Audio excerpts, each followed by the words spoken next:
Governments usually say similar things. We are working for you, the economy is improving, everyone will live better.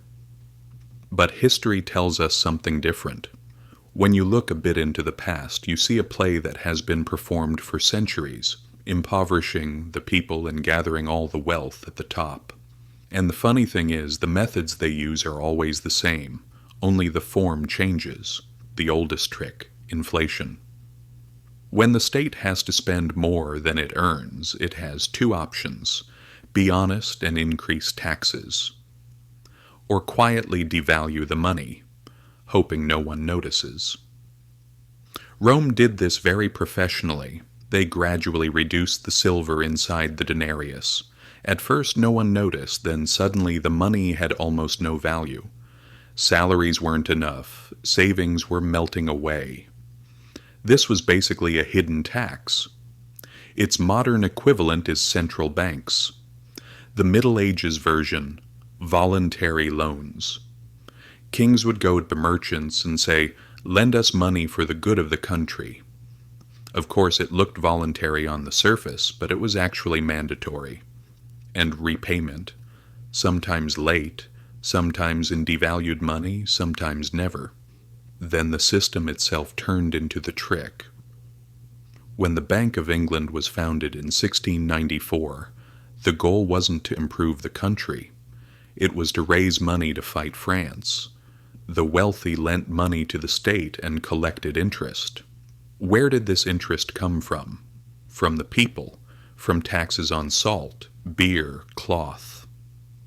A silent transfer of wealth from the public to the bourgeoisie, the modern version, borrowing, deficits, and bailouts. Today the same thing continues in a more sophisticated form. Governments borrow money. They say, "We're doing this for the people," but most of the money goes to defense companies, big corporations, and bailout packages.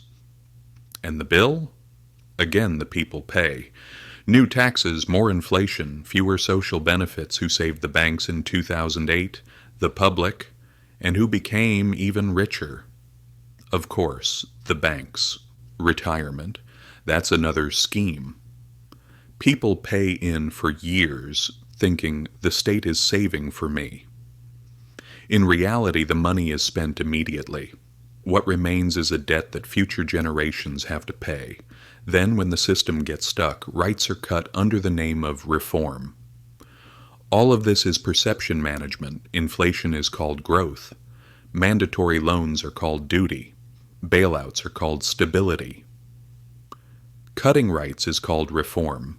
So the whole issue is usually not what something actually is, but what they tell us it is.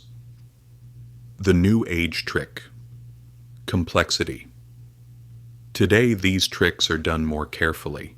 Thousands of pages of tax laws, financial terms no one understands, complex budgets.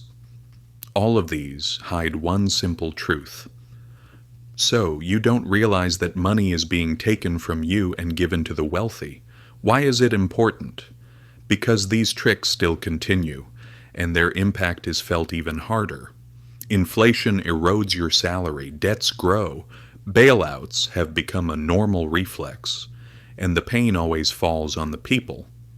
History actually tells us the same thing over and over. If you don't know the past, you will always fall into the same trap. So what should we do? After every official statement you hear, ask, who benefits from this? Don't build your wealth only on paper money. Get something tangible. Don't assume the system will protect you. Systems only protect themselves. There's no difference between the tricks used in Rome and the ones used today. The only difference is the packaging.